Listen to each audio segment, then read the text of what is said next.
세 번째 자료를 보시면은 로마 총독 베스토 앞에서 사도행전 25장 1절에서부터 27절까지입니다. 자, 이제 아까 얘기했죠. 사도 바울이 가이사라에서 2년 동안 있는데, 그런데 그때 총독이 누구냐면 멜릭스라고 하는 로마 총독이었어요. 그리고 이제 2년이 지나고 난 다음에 이제 누가 다시 총독으로 오냐면 지금 얘기하는 베스토라고 하는 사람이 로마의 총독으로 이제 오게 됩니다. 로마로 압송돼가는 그 어간의 로마의 황제는 누구냐면 네로라고 얘기할 수 있죠. 보통 네로 황제의 기독교 박해를 AD 64년부터 잡고 있거든요. 이 네로가 자신의 그 정치적인 그 뭐라고 그럴까요? 위기를 극복하기 위해서 사실은 타겟을 어디다 잡았냐면은 기독교인들에게 타격을 잡아가지고 그래서 기독교인들을 박해하기 시작한 겁니다. 이 로마를 불지른 자들이 바로 저 기독교인이다. 그래서 이제 기독교인들을 잡아가지고 화형을 시키고 그 다음에 원형극장에 집어넣고 그래서 사자의 밥이 되게 하고 뭐 이런 일들이 사실은 일어나게 되거든요. 네. 오늘 성경 말씀 사도행전 25장 1절에서부터 27절을 여러분들이 한번 읽어보시면은 이제 그 베스토 총독이 이런 제안을 해요. 지금 이제 전임 그 벨릭스 총독이 사실은 2년 동안 이제 이렇게 보류시켜 놓은 상태로 있는데, 그런데 베스토 총독이 와가지고 사실 여러분들이나 우리 모두가 생각하듯이 뭐 죄가 없는데도 불구하고 지금 이 말하자면 구금을 시켜놓고 있으니까 베스토가 생각할 때 이거 좀 처리를 해야 되겠다라고 생각하는 거죠. 그런데 그 예루살렘에 내려갔을 때에 사내들은 공의회에서 얘기들을 하는 거죠. 가이사라에 있는 바울을 그걸 문제를 좀 해결했으면 좋겠다라고 하는 그런 그 부탁을 이제 베스토가 받게 되는 겁니다. 그래서 바울을 불러서 이제 얘기를 합니다. 너 지금 사실 네가 지금까지 가이사라에 2년 동안 있었는데, 그런데 내가 생각해 보니까 예루살렘에 올라가서 좀 재판을 받는 것이 좋을 것 같다. 그렇게 얘기를 하는 거예요. 사도 바울이 그걸 거부하는 거죠. 그죠? 그래서 난 가이사라에서 재판을 받겠다는 거죠. 당신 앞에서 지금 그렇지 않아도 벨릭스 총독이 나를 2년 동안 구금해 놨는데, 그런데 뭐 내가 구태여 예루살렘에 내려갈 필요가 뭐가 있냐는 거죠. 그래서 25장 3절에도 보면 이런 얘기를 해요. 베스토의 호의로 바울을 예루살렘으로 옮기기를 청하니 이는 길에 매복하였다가 바울을 죽이고자 함이라. 그러니까 저 예루살렘에 있는 사람들이 바울을 예루살렘으로 좀 데리고 와서 재판을 받았으면 좋겠습니다라고 베스토에게, 새로운 총독에게 부탁을 하는 그 이유는 뭐냐면 바로 이거죠. 매복해서 그래서 사도 바울을 죽이겠다라고 하는, 이것이 이제 사도행전 23장 15절에 이미 이야기가 됐던 내용이다라고 하는 것을 알 수 있죠. 베스토 앞에서 다시 신문을 받기 시작합니다. 근데 베스토가 신문을 아무리 해봐야 뭐 벨릭스 총독하고 다를 바가 없는 거죠.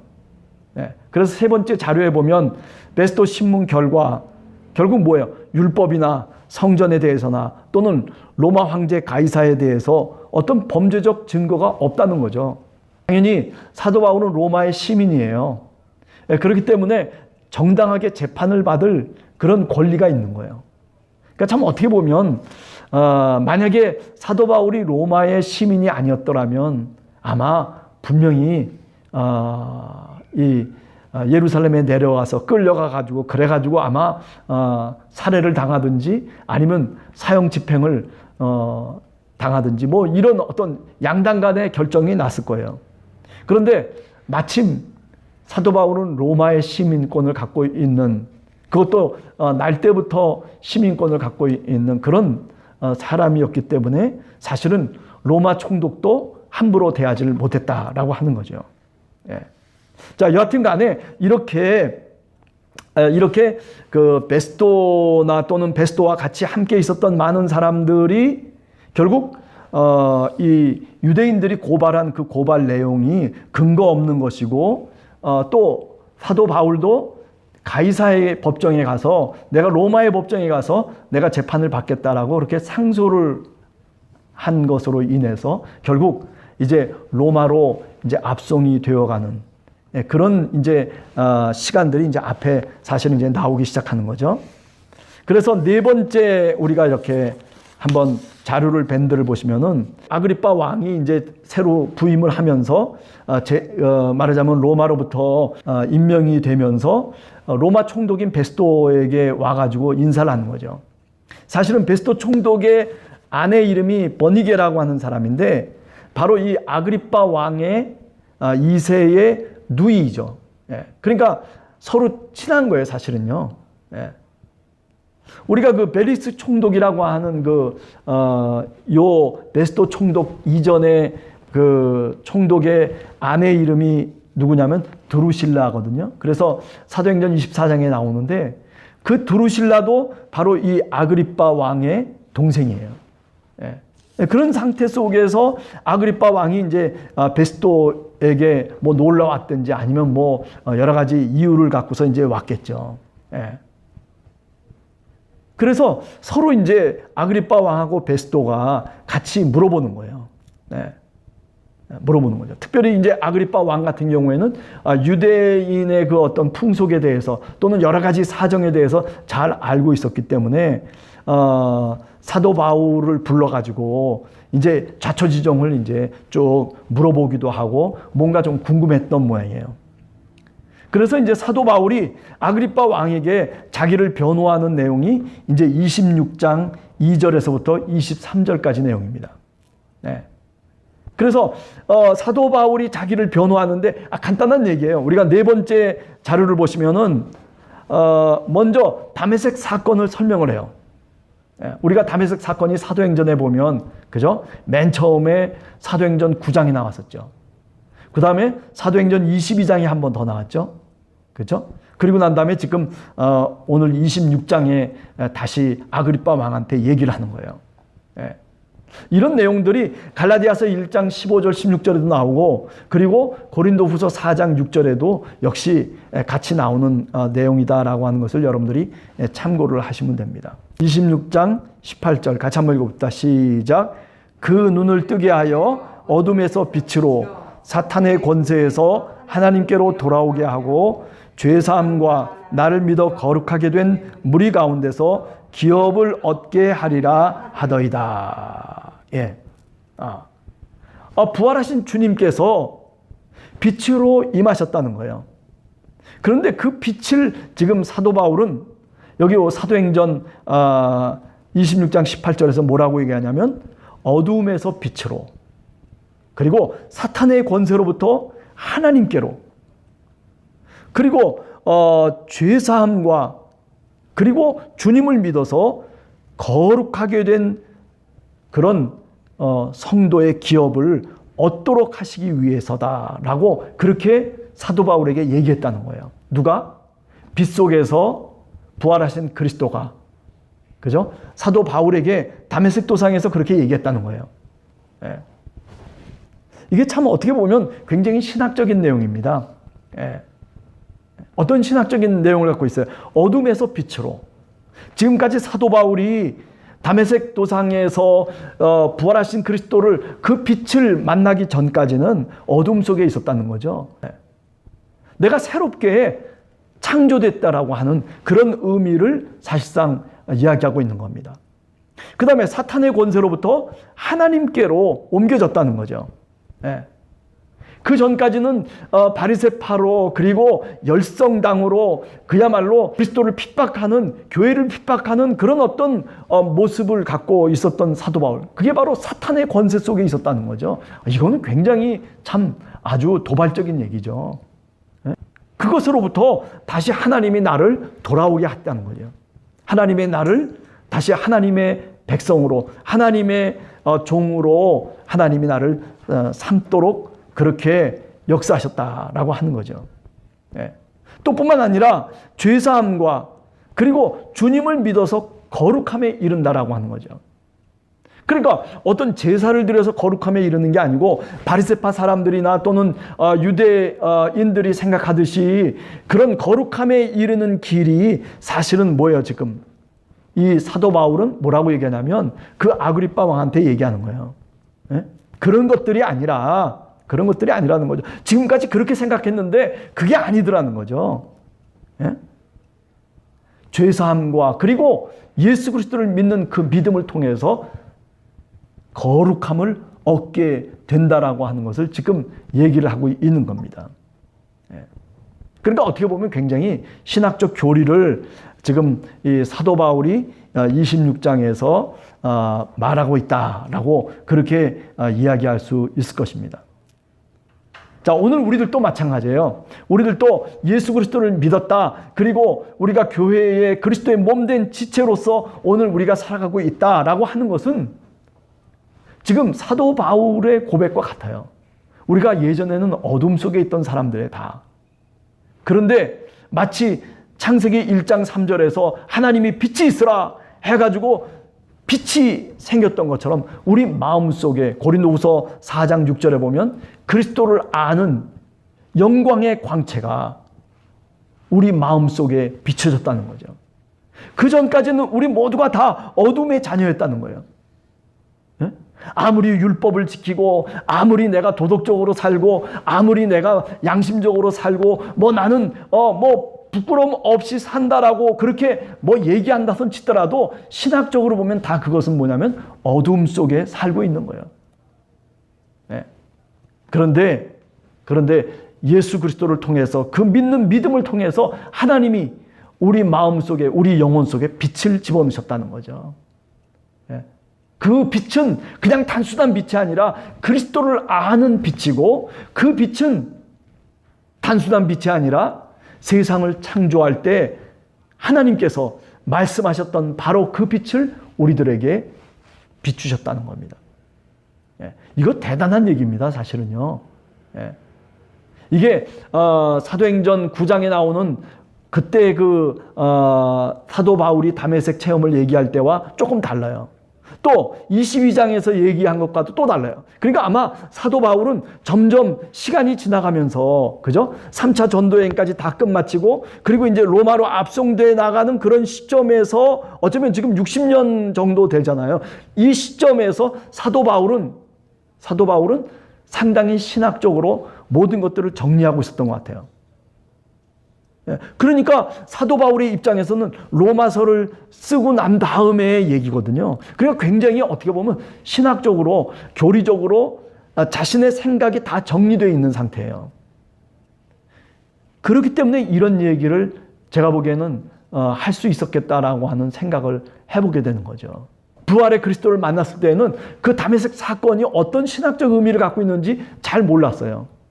그런데 점점 시간이 지나서 10년, 20년 지나면서 그러면서 이제 지금 이 26장에 나오는 이 시점이 되면은 60년 어간이 되면은 이제 어떤 사도 바울이냐면 교리적으로나 또는 신학적으로 모든 것들이 정리되어 있는 거죠.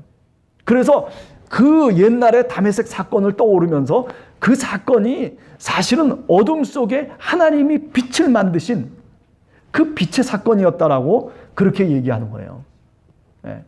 그러니까 오늘 우리들도 마찬가지예요. 그죠?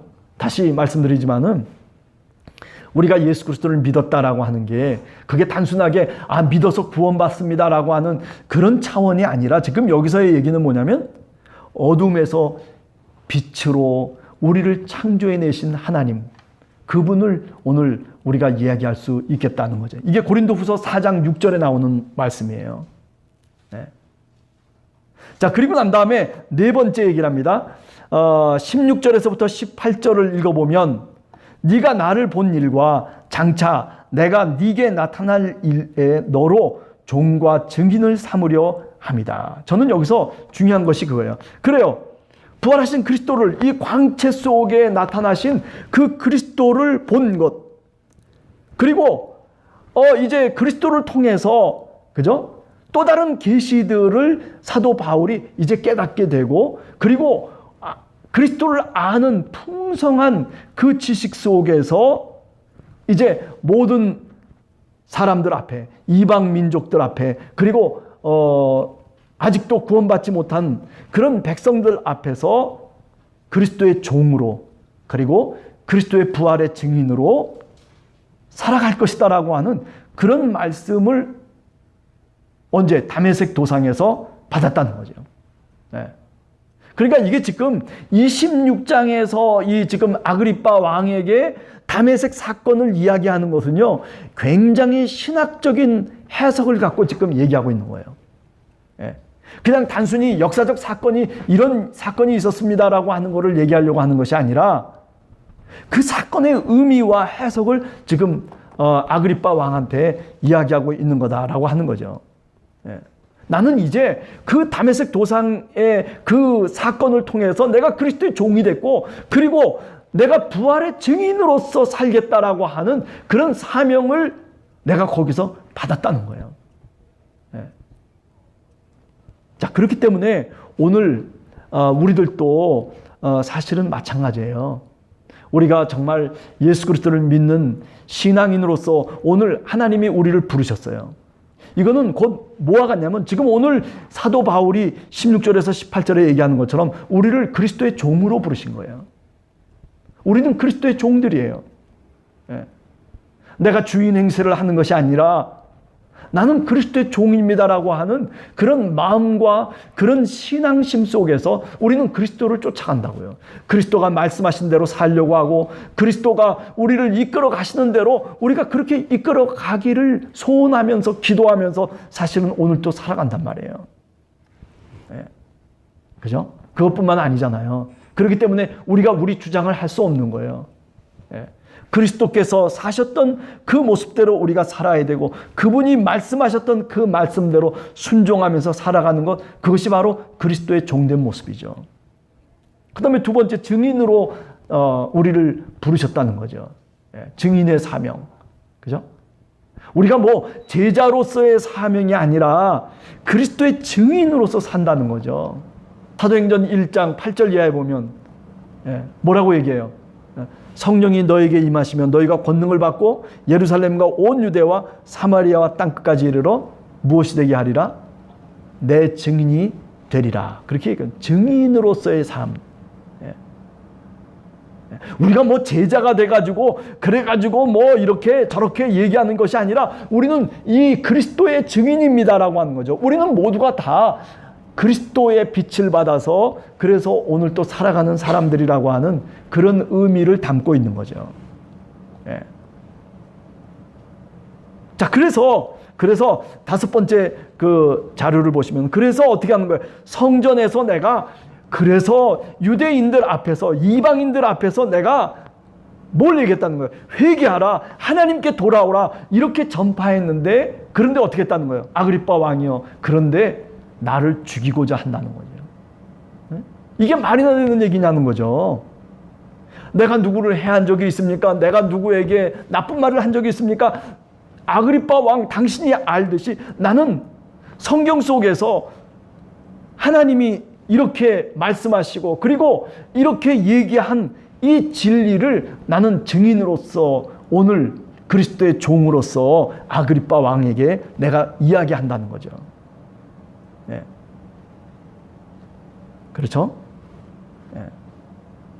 그래서 23절에 보면 이런 얘기를 해요.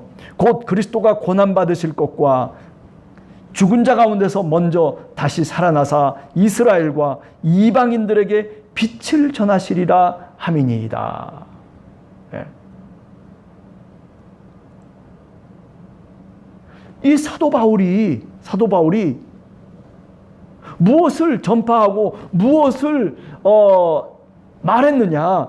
이거 단순히 이거라는 거예요. 그리스도가 고난을 받았고 그리고 죽은 자 가운데서 그리스도가 먼저 살아나셨고 그리고 그분이 바로 이스라엘과 이방인들에게 빛으로 역사하시고 그리고 오늘 또 그 빛을 통해서 구원의 백성을 부르고 있다라고 하는 그것을 내가 얘기하고 있다는 거죠. 그런데 어떻게 해요?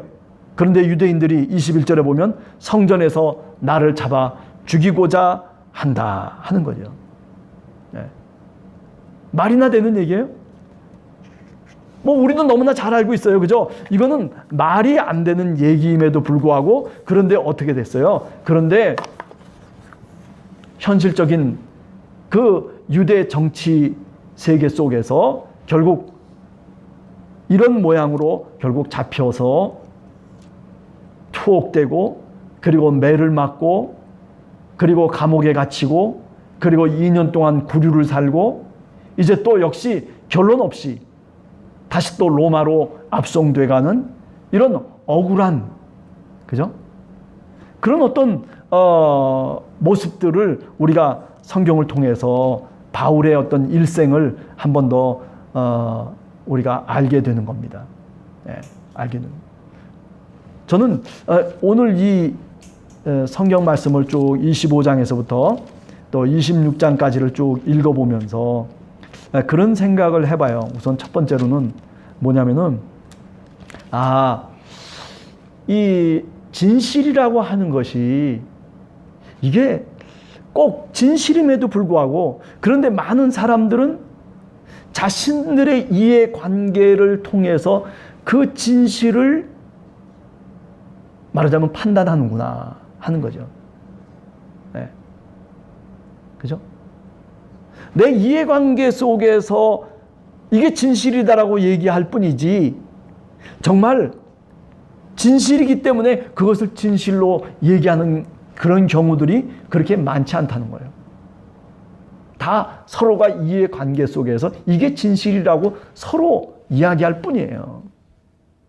우리가 그런 데에 놀아날 이유가 하나도 없어요. 바울이 진실인데도 불구하고 바울이 얘기하는 것이 분명히 진리임에도 불구하고 그런데 그것을 진리로 진실로 받아들이질 않는 거예요. 왜? 정치적인 이해득실 관계가 있기 때문에 그런 거예요. 그 이해관계 속에서 나에게 유익하면 그게 진실인 거예요. 이게 오늘 우리가 살아가는 세속 사회의 모습이고 그것이 바로 세속 정치의 속성이에요.